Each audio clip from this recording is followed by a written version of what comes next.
किसी शिष्य की सफलता का राज क्या है? उसकी सफलता का विश्वास करना है, गुरु वचन पर शिथिल रहना है, सत्य को जानना है, स्वतंत्र या निर्बंध रहना है, नम्र रहना है और सदैव सेवा भाव रखना है। ये 6 गुण उसमें विशेष कर होने चाहिए। वो विश्वसनीय होना चाहिए।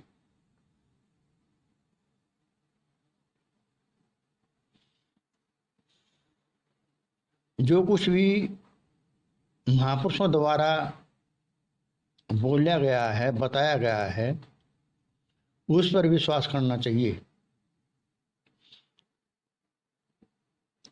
क्योंकि साहिब ने भी कहा है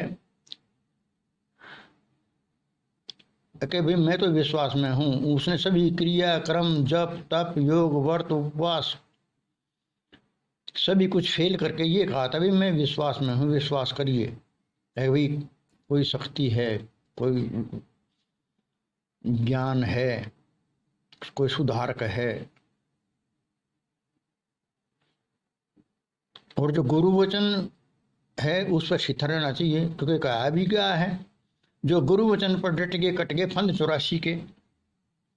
तो जो गुरु वचन है वो सत्य होता है, ऐसे मानना पड़ेगा, ऐसा विश्वास करना पड़ेगा और उस पर शिथिल रहना पड़ेगा, उस पर चलना पड़ेगा, उसको अपने जीवन में ढालना पड़ेगा।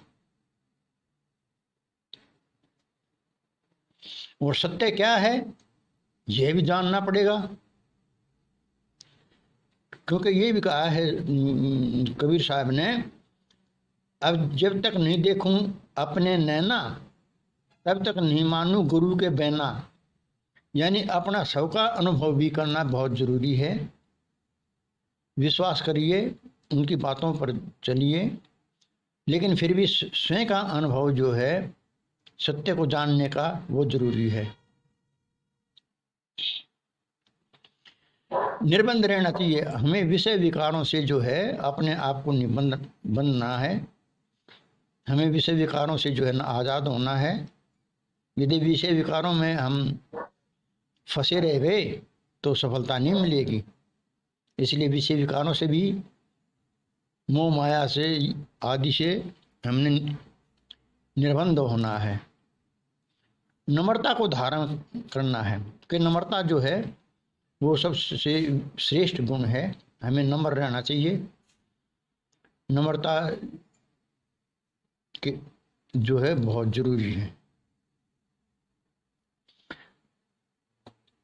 हमें अक्षमा करना चाहिए कि दया करनी चाहिए। ये सब नम्रता का ही स्वरूप है। सदैव सेवा भाव रखना चाहिए। हमारे अंदर जो है ना प्रत्येक जीव के प्रति सेवा भाव रहना चाहिए। कोई भी जीव है, हाथी से लेकर कीड़ी कुंजर तक, उसी का स्वरूप विद्यमान है। सभी में परमात्मा वास करता है, ऐसा बताया गया है। को किसी को भी अपने से भिन्न ना माने, सभी ही अपना स्वरूप माने और अपने आप उनमें परमात्मा देखे तो स्वयं भी परमात्मा रूप हो जाता है। इस करके इन विशेषताओं को अपनाते हुए सफलता को प्राप्त कर लीजिए।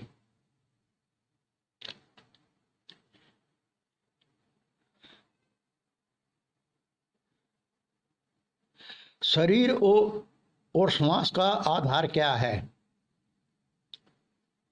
शरीर का आधार है श्वास और संसार का आधार है विश्वास। क्योंकि श्वास जो है ये शरीर का आधार है। कहा भी है जब तक सांस तब तक आस, जब तक श्वास है तब तक आस रहती है जीवन की, जीवित रहने की। और ये श्वास ही जो ना हमारी शरीर का जो ना आधार है। कोई जो बहुत बड़ा कहते हैं, जैसे मान लो सिकंदर राजा था, और जब वो मरने लग गया तो वो कहने लगा भाई मेरे प्राण बचाओ किसी तरह, वैद्य से, हकीम से, डॉक्टर से।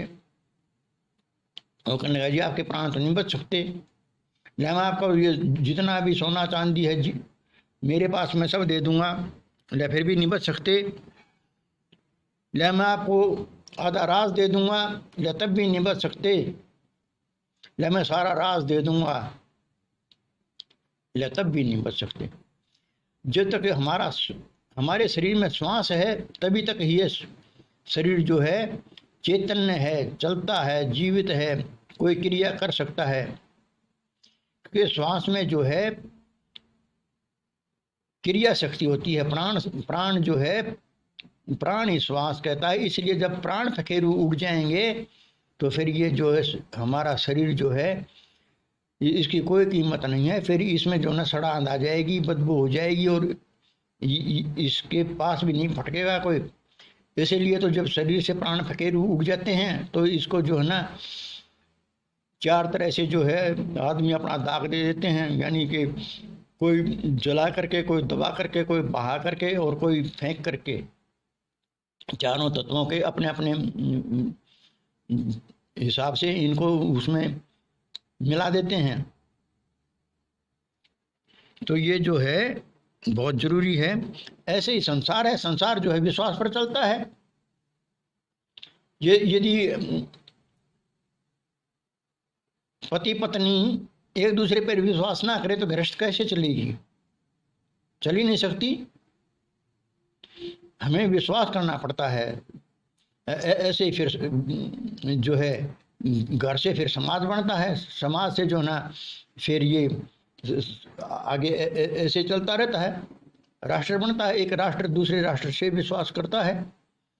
तो ये जो जितना भी संसार है, जितनी भी सृष्टि है, ये सब विश्वास के पीछे है। विश्वास से ही तो जो है बेटा बेटी प्राय होते हैं, ये संबंध बनते हैं विश्वास से ही। तो जो है शरीर में श्वास और संसार में विश्वास, ये दोनों चीजें जो है ना प्रधान हैं। इसलिए इनका विशेष ध्यान रखिए, इनको जो है संभाल के रखिए। अपने प्राणों की भी कीमत जानिए। इनको जीवन को जो है बार बार नहीं मिलता। अपने जीवन को सद्गुणों में ढालने की कोशिश कीजिए और अपने प्रति जो है विश्वास पैदा कीजिए दूसरे प्राणियों में, जीवों में, ताकि आपका महत्व बढ़े, आपकी कीमत बढ़े।